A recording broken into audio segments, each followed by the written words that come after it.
everybody. Today we are doing Chapter 2, Standard for Measurement. The first part that we're going to go over is scientific notation. This is a way to write a very large or small number in a much more compact form. This is what a number looks like when it's in scientific notation. On the left, you're going to have a number from 1 to 10, and on the right, you are going to have times 10 raised to a power. So here's how you go about writing in scientific notation. You're going to move the decimal point in the original number so that it is located after the first non-zero digit.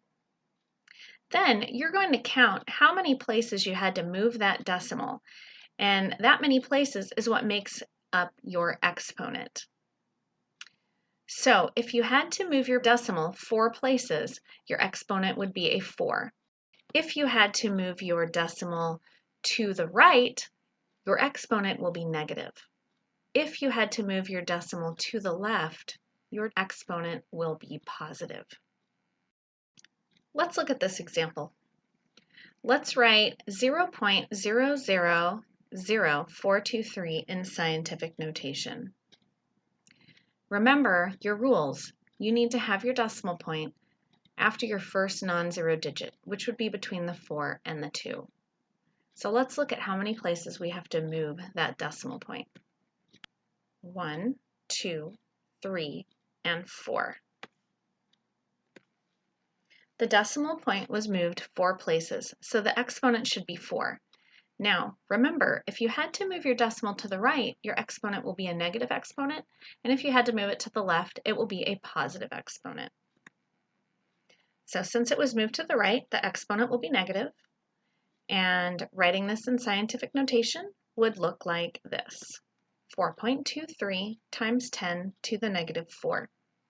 Let's try another one.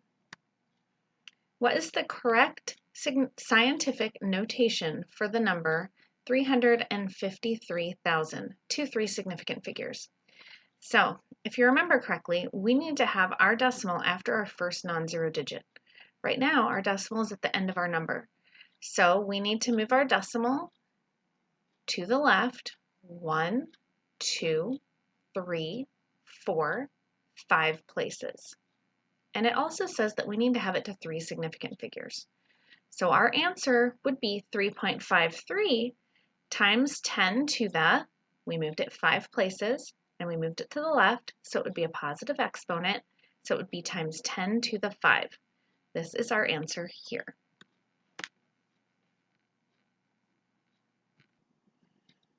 All right, let's talk about measurement and uncertainty. A measurement is a quantitative observation. Examples would be 1 cup, 3 eggs, 5 molecules. A measurement is going to always have a numerical value and a unit. In this example here, we have 50 kilometers, that's your numerical value, and your unit is kilometers. So keep in mind the measurement always requires a unit.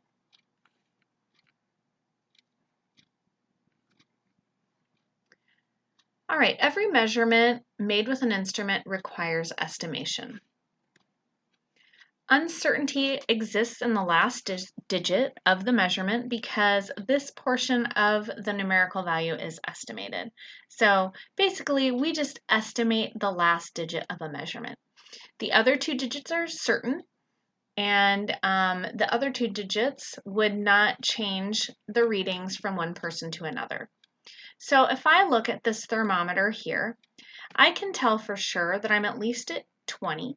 I'm at least at 21, but there are no tick marks after that. So I would have to guess this last digit. Our book guessed it at 0.2, okay, which actually looks about right.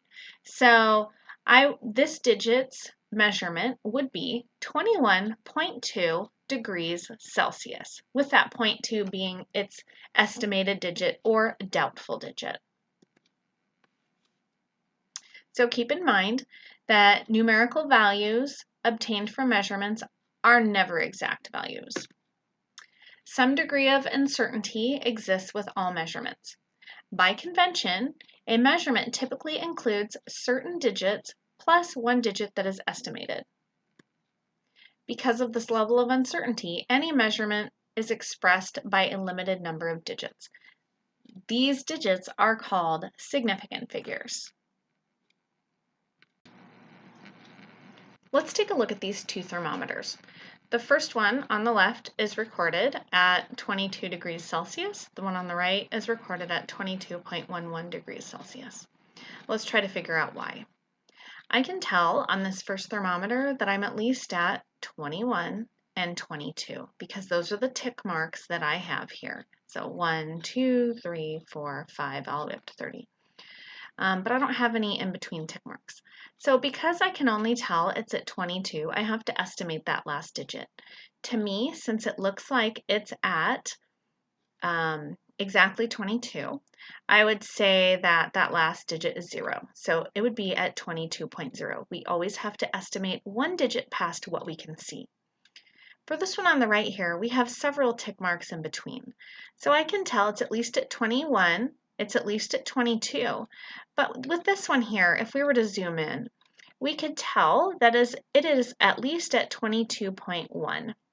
It's somewhere between 22.1 and 22.2. I'm going to estimate that it is at 22.11.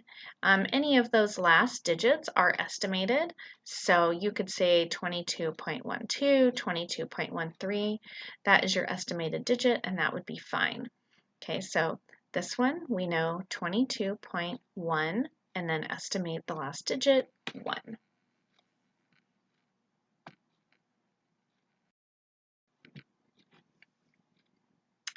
Be careful when you are doing calculations that you use the correct number of significant figures. Keep in mind that all measurements have uncertainty, so it is really important that you keep the significant figures in mind when you are calculating. Here are the rules for counting significant figures. All non-zero digits are significant. Some numbers have an infinite number of significant figures, things that are not measurements. So we know that there are 12 inches in a foot always. This is exact. They have no uncertainty. Therefore, there is an infinite number of sig figs.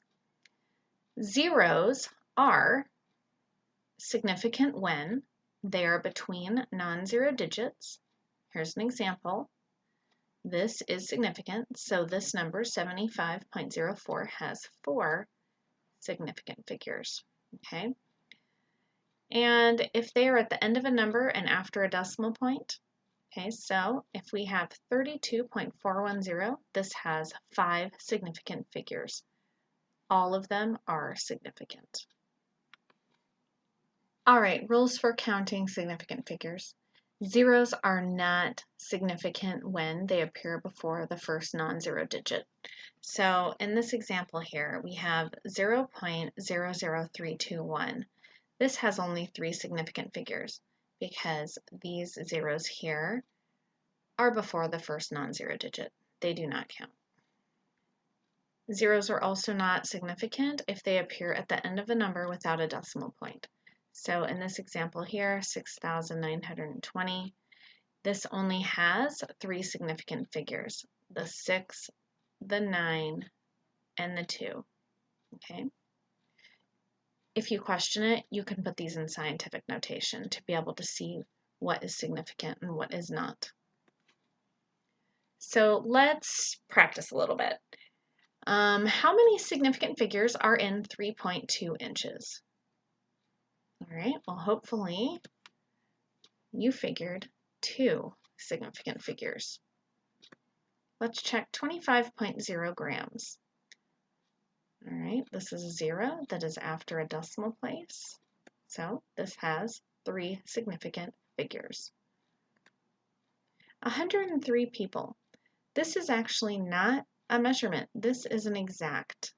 Okay, we did not use an instrument to measure this. So this has an infinite number of significant figures, or sig figs. 0.003 kilometers. Leading zeros are not significant, so this only has 1 significant figure. Oftentimes with a calculator, you are going to get too many numbers in your answer, and you will have numbers that are not significant. We are going to omit these extra digits by rounding off. Here are the rules for rounding off. If your first non-significant digit is less than 5, that digit and the digits that follow will fall off, and your last significant digit will remain the same. All right, so with this one here, we are rounding to 3 significant figures. This is our last significant figure, and our first non-significant is less than 5, so these numbers fall off, and our answer becomes 53.2. If your first non-significant digit is greater than or equal to 5, the last significant digit will increase by 1, and the remainder of the numbers will fall off. So if you look here, our first non-significant digit is an 8, which is greater than or equal to 5. So that makes our last significant digit round from a 7 to an 8. So our answer is 11.8. Let's try some.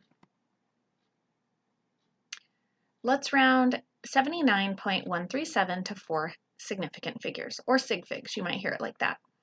So 1, 2, 3, 4. This is our last significant figure. Here's our first non-significant. If you remember rule number 2, if your number is greater than or equal to 5, this number, the last significant figure, will increase by 1, and the following numbers will drop off. That will make your answer 79.14. Let's round this number to 3 significant figures. Keep in mind, the leading zeros are not significant, so this here is our last significant digit. So we need to look at our first non-significant and see if it's greater than or equal to 5, and it is. Therefore, this 4 will be increased by 1, and this number here will drop off. Our answer becomes 0.0435. Let's round 136.2 to 3 significant figures. This 2 here is our first non-significant figure. Since it is less than 5, this 2 just falls off. Nothing happens to our last significant digit, so our answer just becomes 136. Last one, let's round this one to 2 significant figures. Okay, remember the leading zeros don't count, so 1, 2, all right. So our first non-significant digit is greater than or equal to 5. That number is going to fall off, and this 7 will be increased to an 8, giving us an answer of 0.18. Good job. Let's look at significant figures and calculations. The result of a calculation can only be as precise as the least precise measurement that is in the calculation.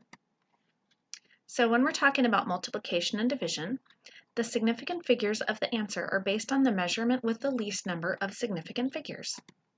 If you look at this one here, 79.2 has 3 significant figures, 1.1 has 2 significant figures. Since our one with the least amount has only 2 sig figs, our answer can only have 2 sig figs.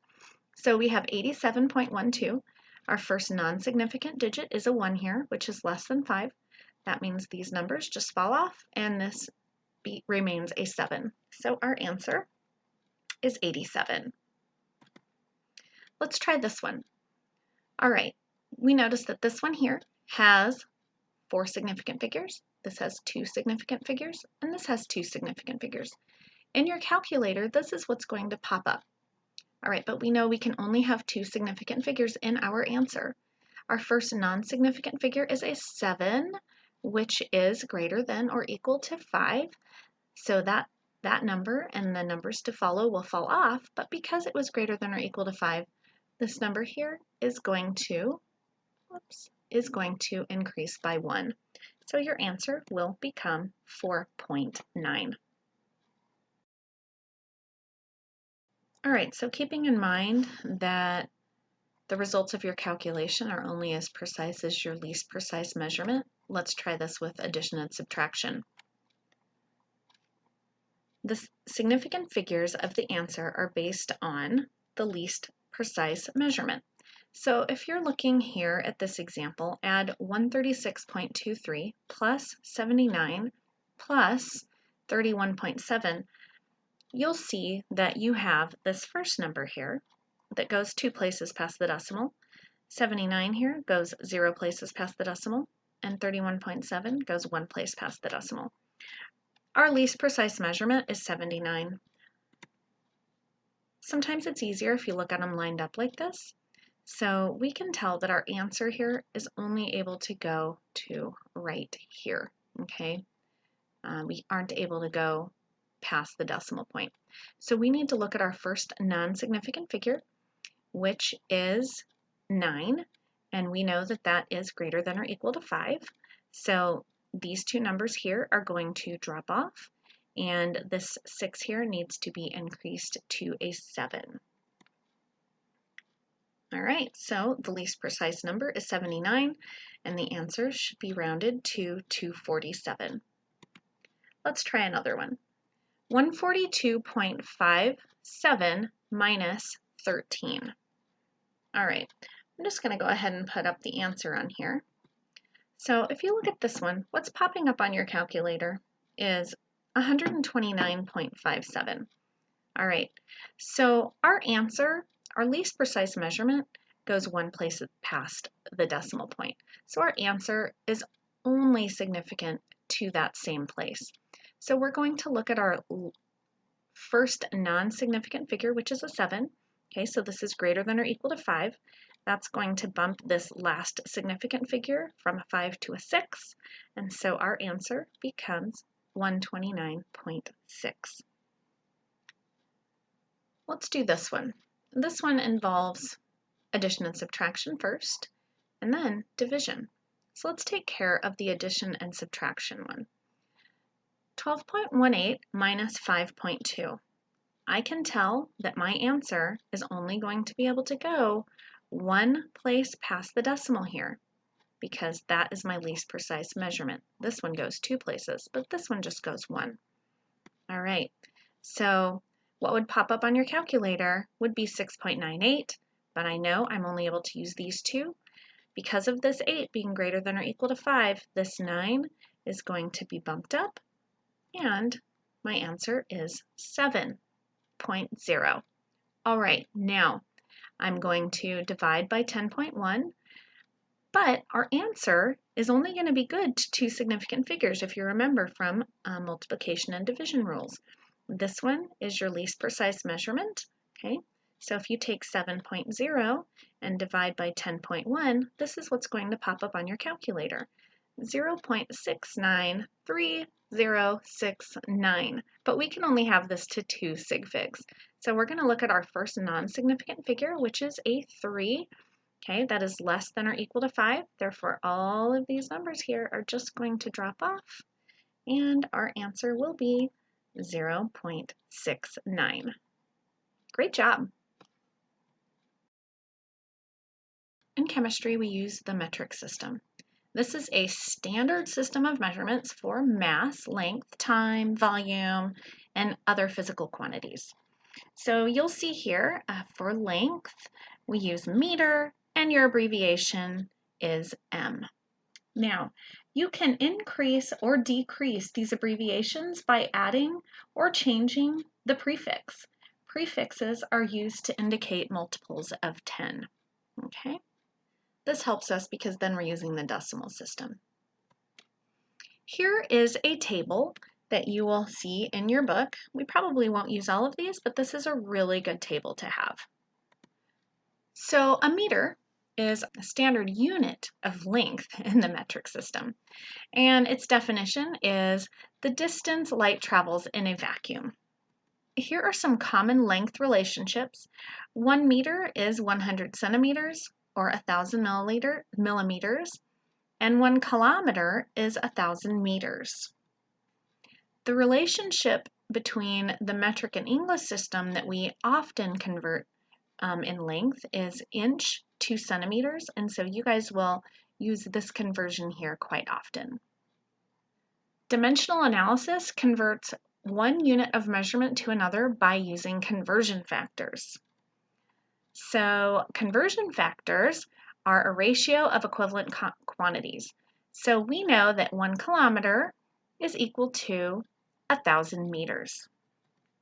We can write this as a conversion factor like this, 1 kilometer over 1,000 meters, or you could write it like this, 1,000 meters over 1 kilometer, depending on how you need to do your calculation. Any unit can be converted to another unit by multiplying the quantity by a conversion factor. So we're going to try a little example here. If I have 2 meters and I want to convert it into kilometers, I'm going to remember my conversion factor that we just talked about.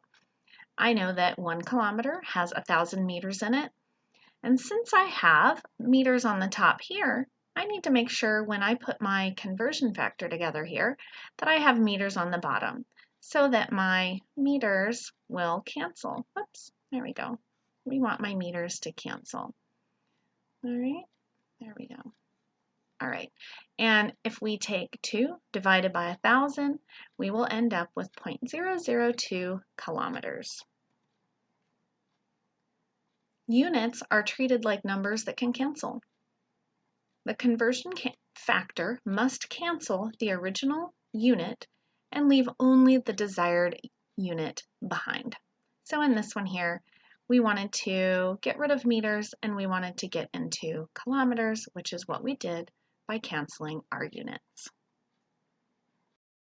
When you are doing dimensional analysis problems, you want to always start with what you're given, and then you can convert it to what you want. So if you look at this problem here, convert 215 centimeters into meters. We're always going to start with what we're given. So we're going to start with 215 centimeters, and then we need to remember our conversion factor that is between centimeters and meters. So here we go, starting with 215 centimeters. And we remember that we have 100 centimeters in 1 meter. All right, since we have centimeters on the top here, that means when we put our conversion factor in, we need to make sure that we have centimeters on the bottom so that they cancel. All right, so let's try this. We're going to take 215 and we're going to divide it by 100, and our unit that is left is in meters, and our answer becomes 2.15 meters. Let's try another one. Convert 125 meters into kilometers. All right, we always start with what we're given, 125 meters. And then you need to remember your conversion factor, okay? So we know that there are 1,000 meters in a kilometer. All right, since we have meters on top here, we need to be sure that we have meters on the bottom here so that they cancel, because our goal is to end up in kilometers, not meters. So we'll see here that these cancel. We're going to take 125, we're going to divide by 1,000, and we end up with 0.125 kilometers. Great job. All right, let's try this one here. How many micrometers are in 0.03 meters? All right, it's going to pop up the answer here, but let's see how we went about doing this. All right, we know that we are starting in meters and we want to end up in micrometers. All right, so we know that we have 0.03 meters, and from that table that I said that you have in your book there, you guys can refer to, we know that there are 1 million micrometers in 1 meter. So we want to make sure that we have meters on the bottom here because we have meters on the top here. Okay, so you're going to take 0.03 times 1 million, and we end up with 30,000 micrometers. Some problems require a series of conversions to get where you want to go. So let's look at this one here. Convert from days to seconds. Okay, so we're going to start with days. Always start with what you're given. All right, so we would go from days, 2 hours, 2 minutes, 2 seconds. These are conversions that we know. 1 day is equal to 24 hours, okay? So if we have our days on the bottom here and our hours on top here, our days will cancel and we'll end up in hours, just like that. But we're trying to get to seconds. So we may not know how many seconds are in an hour, but we know how many minutes. There are 60 minutes in 1 hour. Since we have hours on top here, we need to have it on the bottom here to make sure it'll cancel. Okay, so our hours cancel, and now we're in minutes. Now we have the easy conversion to seconds. I know that there are 60 seconds in 1 minute. Okay, so our minutes cancel if we have them in the right place. Minutes on top here. All right, so minutes must be on the bottom here. And then we're going to calculate that through. We have 1 times 24 times 60 times 60. Keep in mind, whatever's on the top is multiplied, whatever on the bottom is divided by. Since these are just ones, I did not mention dividing by them, but if there were numbers besides 1 there, you would definitely want to add in that division. And we end up with 8.64 times 10 to the 4th seconds. Perfect. Let's try a metric to English conversion. How many feet are in 250 centimeters? All right, we're going to start with what we're given, 250 centimeters. Okay, we need to start with centimeters. We need to end up in feet. You guys got a conversion previously from centimeters to inches. Okay, so start with 250 centimeters. We know that there are 2.54 centimeters in an inch, all right? We need to make sure that we have centimeters on the bottom here because we have it on the top here. We want it to cancel. Now we're in inches, but we don't want to be in inches. We want to be in feet. All right, I know that there are 12 inches in 1 foot. All right, so we have inches on the bottom here because it's on the top here. So they'll cancel. And now we're going to take 250 divided by 2.54 because it's on the bottom, divided by 12, and we end up with 8.20 feet. Let's try this one. How many meters are in 5 yards? Okay, so this one does have several steps, okay? So we're going to start with what we're given. We're given yards, and we need to get into meters. All right, there are some conversions here that you guys know in order to get to this answer. So it's going to pop up the answer here, but we're going to see how it's done. We're starting with yards. We know the conversion between yards and feet. We know the conversion between feet and inches, and then we also know inches to centimeters and then centimeters to meters. So let's get started. 5 yards, I know that 1 yard has 3 feet in it. So I need to have yards on the bottom here because it's on the top here. That will get my yards to cancel. Then I end up in feet. Now from there, I am 1 step closer. I can go from feet to inches. I know that 1 foot has 12 inches. So I'm going to have my feet cancel here, and now I am in inches. Now, if you guys remember that conversion, that was an English to metric conversion, 2.54 centimeters is in an inch. I need to have inches on the bottom here because it's on the top here. Okay, that will get our inches to cancel.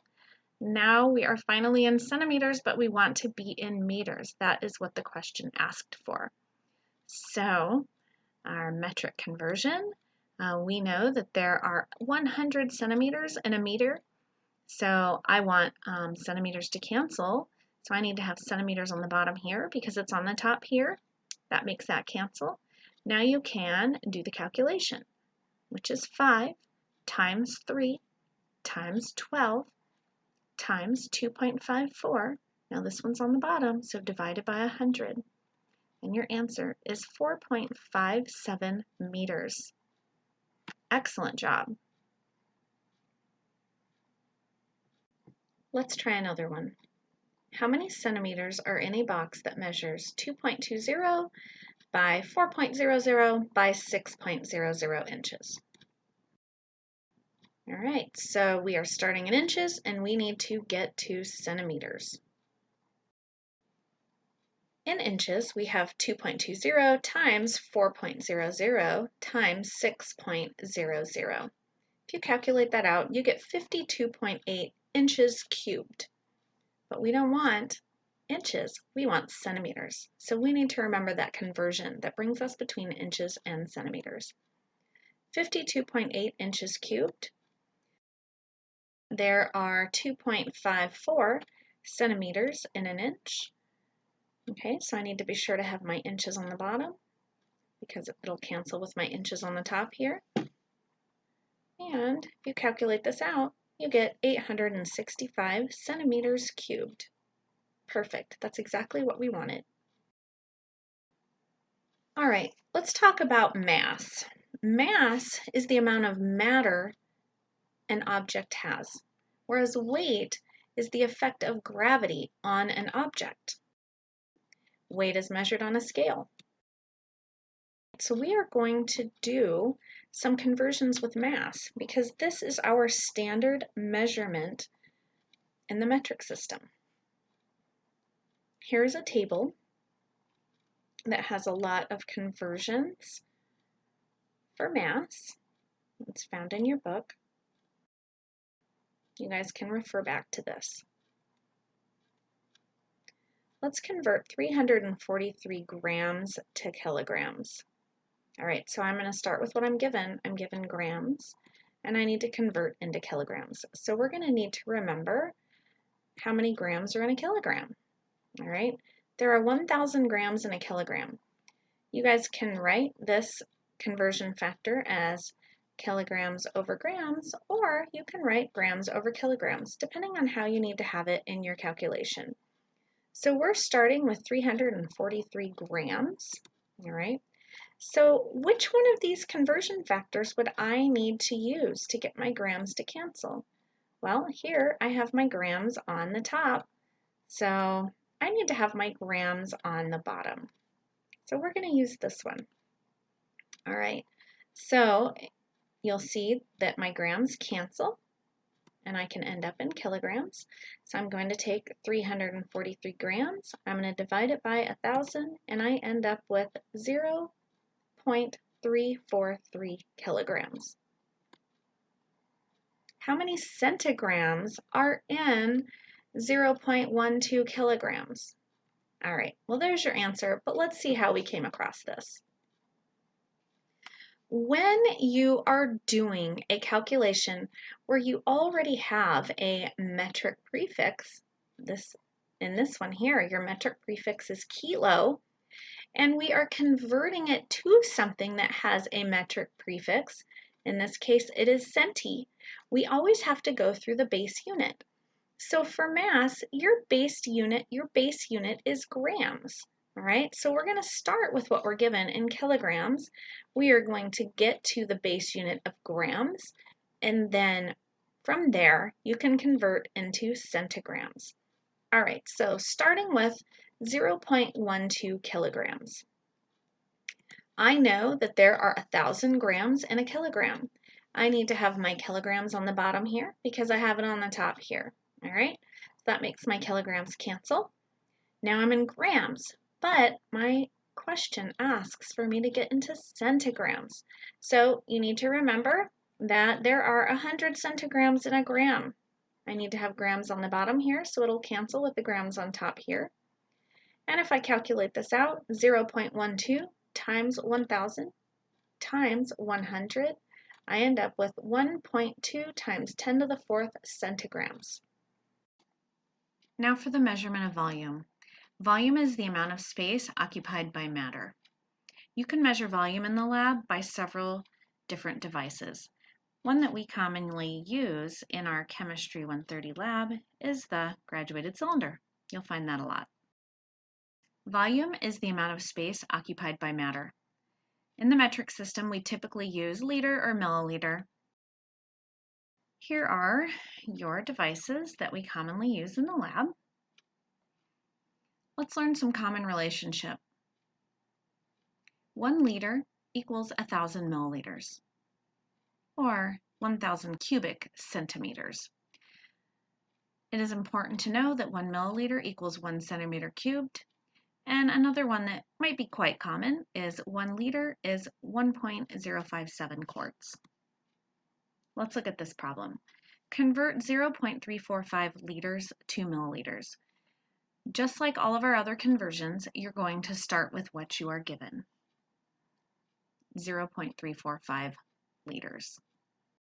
We need to remember that there are 1,000 milliliters in a liter, and we need to have our liters on the bottom here so that it cancels with the liters on the top here.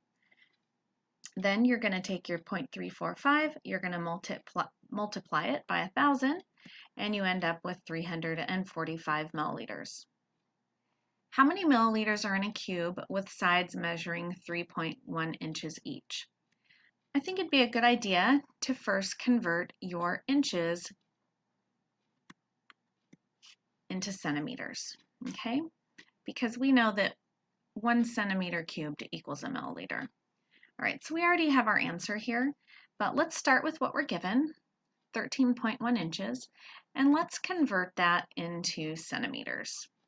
If you remember correctly, there are 2.54 centimeters in an inch. We need to have our inches on the bottom, so it cancels.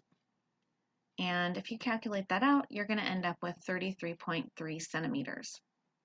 So we're looking for a volume of the cube. And we know that each side now is 33.3 centimeters. And the volume of a cube would be length times width times height. So we're going to take our 33.3 centimeters times 33.3 centimeters times 33.3 centimeters.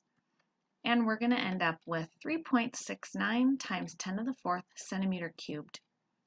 We don't want centimeter cubed, but if you remember from the previous slide, 1 milliliter equals 1 centimeter cubed. Okay, so we can just use that conversion, and it's just a 1-to-1. Centimeter cubed cancels, and we end up with 3.69 milliliters. Density is a ratio of the mass of a substance to the volume occupied by that mass. Density can be calculated by D equals mass over volume. This is a physical property of a substance. The units of density are generally expressed as grams per milliliter or grams per centimeter cubed for solids and liquids, and grams per liter for gases. The volume of a liquid changes as a function of temperature, so density must be specified for a given temperature. Let's look at these examples here. We have this example of gold, sulfur, and water, all at the same volume of 1 centimeter cubed. We can tell that the density of gold is much greater than the density of water based on how high the mass is at the same volume, okay? For 1 centimeter cubed of gold, it has a mass of 19.3 grams, and for 1 centimeter cubed of water, it only has a mass of 1 gram. Calculate the density of a substance if 323 grams occupy a volume of 53 milliliters. All right, we remember that density equals mass over volumes. So we're going to take 323 grams and divide it by 53.0 milliliters. You put that into your calculator, you're going to end up with 6.09 grams per milliliter. The density of gold is 19.3 grams per milliliter.